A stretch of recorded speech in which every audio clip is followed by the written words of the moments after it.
Alaabtan gacmaha iyo lugaha 2 maalin oo kaliya haddii aad marsatid, gacmahaaga iyo lugahaaga isbeddel weyn ayaad ka dareemi doontaa. Taasina waa hubaal insha Allah Ilaahay idinkiisa. Waa alaab fudud oo hadda gacmaha iyo lugaha cadaynayso oo dhaqayso daalka, khayraadda, wasaqda, madowga, jacdadka ka qaadayso. Gacmaha iyo lugahana dhala ka dhigayso. Sidoo kale gacmaha iyo lugaha alaabtan way bilaysaa, way kobcinaysaa, nafaqay siinaysaa. Gacmaha iyo lugahana way jilcinaysaa walaalihiga, quruxna way ka dhigaysaa. Hadda waa alaab dheelatiran ah oo dhan walbo ka dhameystiran walaalihiga. Igala bogta videoga soo socdo waxyaabaha aynu ka hagaajinayno. Assalaamu calaykum waraxmatullaahi wabarakaatuhu. Asxaabta ku xiran Najax Kitchen and Beauty, soo dhawaada walaalihiga meel walbo aad joogtiin. Dhammaantiin ku soo dhawaada channelkeena Najax Kitchen and Beauty uga barateen isqurxinta dabiiciga. waa walaashina hadeeni sida cashar kale cusub ayaa walaalihiga maanta inoo wada sida title-ka video ku soo aragteen qaybta horena video ku soo daawateen wixii hadala qaybta ugu horeysa videoga ayaan ku soo koobnay walaalihiga. Marka hadalka in kuguma badinaayo hadii alaabtan yarta oo gacmaha iyo lugaha cadaynayso oo dhaqayso oo maasha Allah hadda ka dhigayso ayaan ka soo tuurnaynaa insha Allah. igala bogta videoga soo socdo waxyaabaha aynu ka hagaajinayno iyo sidaan u sameeysanayno walaalihiga.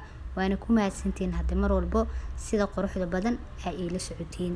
Bismillaah, alaabtii ayaan sameysanaynaa walaalihiga gacmaha iyo lugaha dhaqaysay oo cadaynaysay. Marka hore waxaan soo qaatay walaalihiga weel yar oo alaabta aan isku la dardarsano.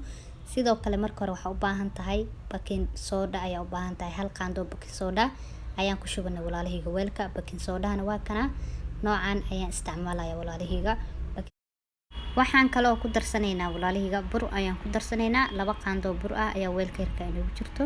2 qaando bur ah ayaan ku shubanay alaabtii weelka inoogu jirtay. sidoo kale waxaa kale u baahan tahay bariis shiidan 2 qaando bariis shiidan ah ayaan ku darsanay walaalihiga.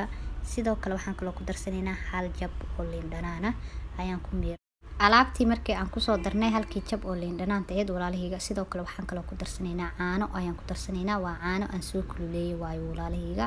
caano booro caano lo in caani ay heli kartid ayaadna isticmaali kartaa. alaabtii hadda waan isku qasaynaa walaalihiga. isku soo dardarsanay ayaan isdhexgelinayaa oo si fiican isku qasaya. alaabta inaba caadi maahan, gacmaha iyo lugaha dhalay ka dhigaysaa walaalihiga. maasha Allah aniga ayaa isticmaalay waana ku faa'iiday alaabtan. maanteedaan aniga ayaa sameysanaya nafsan ahaanteeda. markaas waxaan isdhahay asxaabtaadana hadda uga faa'iiday insha Allah. hadda alaabtii markii aan soo qasay walaalihiga sidaas ayay inoogu soo baxday. sidaas ayayna diyaar inoogu tahay. haatan oo kaliya waxay u baahan tahay in jag la isku siiyo. marka sidee u isticmaalay waxaa sameynaysaa marka hore gacmaha iyo lugaha ayaad iska soo dhaqaysaa oo iska soo nadiifinaysaa. markaad lugaha iyo gacmaha soo nadiifiso waxaad sameynaysaa alaabta soo qaadanaysaa ka bacdina lugaha iyo gacmaha ayaad marinaysaa oo hadda ku rugaysaa. lama rabo kaliya inaad marisid, waxaa la rabaa gacmaha iyo lugaha alaabtan inaad si fiican ugu rugtidaa la rabaa oo hadda si fiican ugu xoqdid muddo 5 daqiiqo waa inaad si fiican iskugu rugtaa alaabtan. markii aad sidaas sameysid bac yar ayaa soo qaadanaysaa lugaha iyo gacmaha ayaad gashanaysaa muddo 5 daqiiqo ilaa 10 daqiiqo kale ayaad ku joogaysaa. markii aad ku joogtid ka bacdi bacda waad ka bixinaysaa lugaha iyo gacmaha ka bacdina waad iska soo dhaqaysaa. alaabtan ayaa lugaha iyo gacmaha aad ka soo raacinaysaa xagga iyo tubada aadaysaa. hadda markii alaabtan gacmaha iyo lugaha aad ka dhaqdid gacmahaaga iyo lugahaaga quruxdooda adaa ka yaabi doontid. taasina waa hubaal insha Allah dhalaalkooda ayaa bixi doona. alaabtan marka 2 maalin oo isku xigto ayaad isticmaalaysaa oo lugaha iyo gacmaha marsanaysaa. hubaal labadaas maalin ka bacdi gacmahaaga iyo lugahaaga hadda quruxdooda adaa la cajibi doontid insha Allah. ilaahay idinkiis mar allaale markay gacmaha iyo lugaha ka qayirmaan hadda alaabtaada yarta qasa waaye jag isku sii. hadaa aroos u socotid oo kale jag isku sii waaye. hadaa xaflad yar leedahay oo kale jag isku sii waaye. maasha Allah maxaa ka fiican hadda wax adi hubtid oo hadda gurigaagana aad ka weyn karin gacmahaaga iyo lugahaaga ku dhaqo.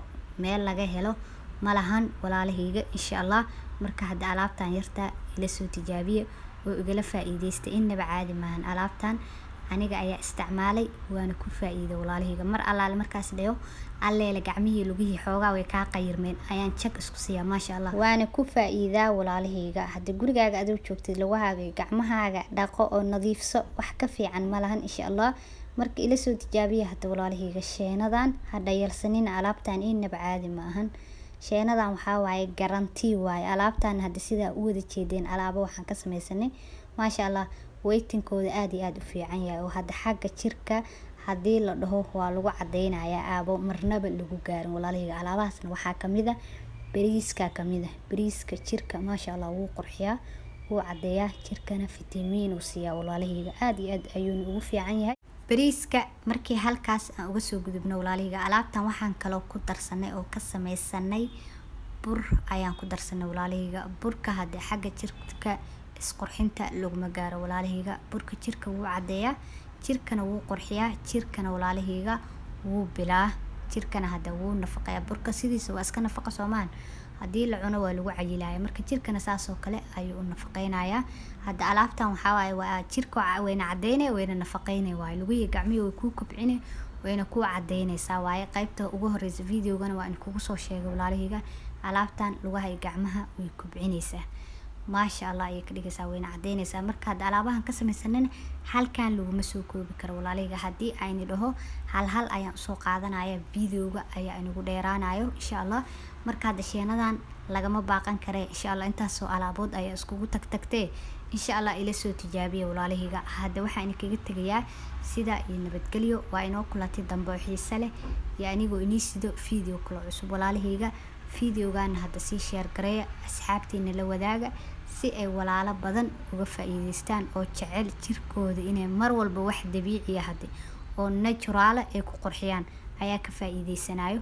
marka insha Allah si share garee walaalaha si gaarsi channelka hadii aad ku cusubtaana soo dhawo minankaaga waaye channelka inoo subscribe garee. hadii aa horey noola joogtana waad ku mahadsan tahay mar walba la joogaaga quruxda badan.